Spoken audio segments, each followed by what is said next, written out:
ये जो रिजल्ट हुआ वो तो लोग आम आदमी के खिलाफ वोट दिया।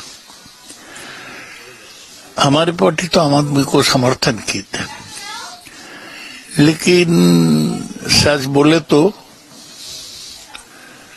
आम आदमी के सरकार के खिलाफ लोगों का रिवाज था, और खास करके जो एक्साइज का करप्शन निकला उसका इम्पैक्ट हुआ। बीजेपी बहुत कोशिश किया, वो जीत गया।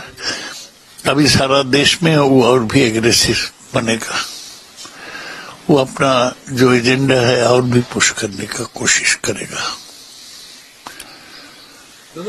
जिस तरह कल आप हार गई और कांग्रेस और आप जो आमने सामने अब लड़े हैं, तो इस तरह इंडिया अलायंस का फ्यूचर क्या देखते हैं सर? इंडिया अलायंस की पार्टी अगर ये समझते हैं कि एक साथ मिल के करेंगे तभी चलेगा, और सब अपना ईगो पर खड़े रहेंगे तो दिल्ली जैसा रिजल्ट ऐसा ही होगा। शुभेंद्र हमारी है, आप 2026 में बंगाल की बात है। नहीं, बंगाल में तृणमूल ही जीतेंगे। दिल्ली के साथ या कोई राज्य के साथ बंगाल के कोई कंपैरिजन नहीं हो सकता। यहाँ ममता बनर्जी है, हर मोहल्ला में तृणमूल कांग्रेस है, हम ही जीतेंगे। तो ये चुनाव नहीं था, ये लूटा था इन्होंने चुनाव, और ये जनता देख रही है। ये पीडीए के लोग, पीडीए समाज के तमाम मतदाता देख रहे हैं कि उनके साथ क्या भेदभाव हो रहा है। जो लोग मिल्कीपुर जीत करके कोई संदेश देना चाहते हैं, अयोध्या की हार मिल्कीपुर की जीत बराबर नहीं कर सकती है। अयोध्या की हार हमेशा हमेशा के लिए अयोध्या की हार रहेगी, वो बदला नहीं हो सकता मिल्कीपुर की जीत। जो लोग ये कह रहे हैं मिल्कीपुर जीत करके बदला ले लिया, अयोध्या का बदला कोई नहीं हो सकता। अयोध्या की जनता ने अयोध्या में जिताया था, ये चुनाव भी जीत जाते, लेकिन इन्होंने बड़े पैमाने पे बेईमानी की है। एक में जीत सकते हो, लेकिन इस तरह की जो काम किया है वो 403 में आपकी 420 ही नहीं चलने वाली आने वाले समय में।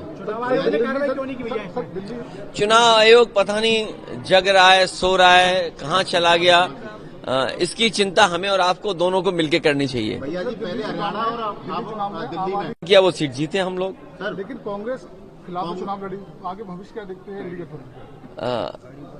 इंडिया गठबंधन मजबूत होगा। नहीं, लेकिन हरियाणा इंडिया गठबंधन और मजबूत होगा। हम और आप लोग अपनी कई बार हार से बहुत कुछ सीखते हैं। हार से सीखना ही आने वाले समय के लिए रास्ता बनाता है। और सच्चाई तो ये पत्रकार साथियों, अगर आपको याद हो, चुनाव शुरू होने से पहले मिल्कीपुर का मैंने कहा था कि पत्रकार साथियों आपको जरूर आना चाहिए। ये महाकुंभ की तरह 144 वर्षों बाद ये उपचुनाव हुआ है। ऐसा उपचुनाव आपको 144 साल बाद ही देखने को मिलेगा। आपने ये मौका, आपसे ये मौका खो दिया, चूक गया।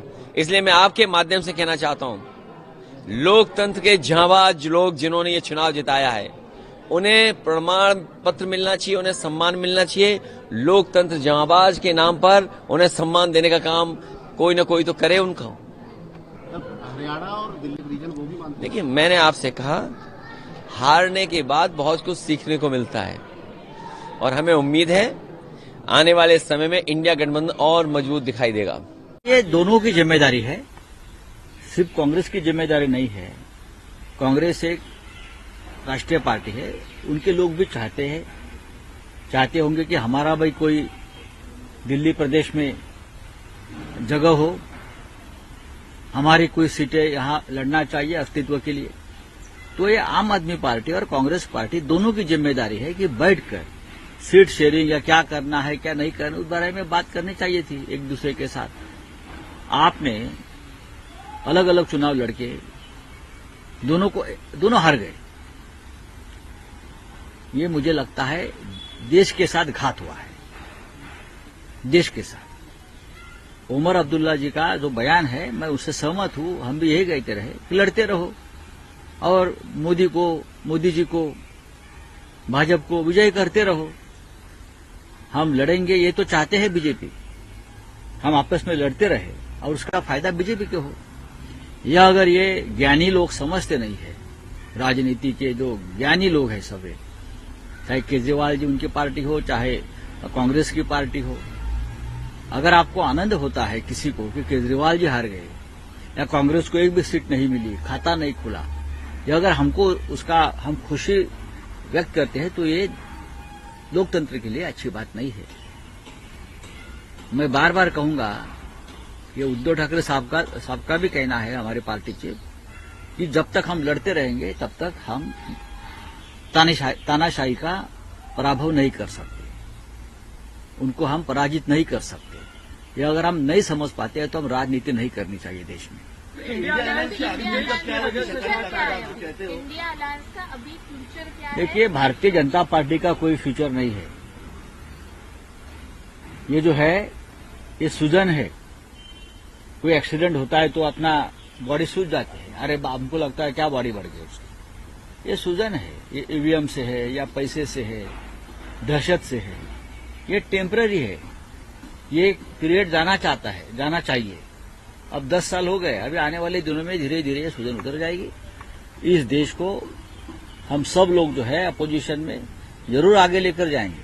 आज हम सत्ता में नहीं है, लेकिन जनता की आवाज उठाते रहेंगे। इंडिया ब्लॉक है और रहेगा और मजबूत करेंगे। पंजाब में आने वाली टाइम में मीटिंग देखी जा सकती है क्या? अभी तो करना ही पड़ेगी ना,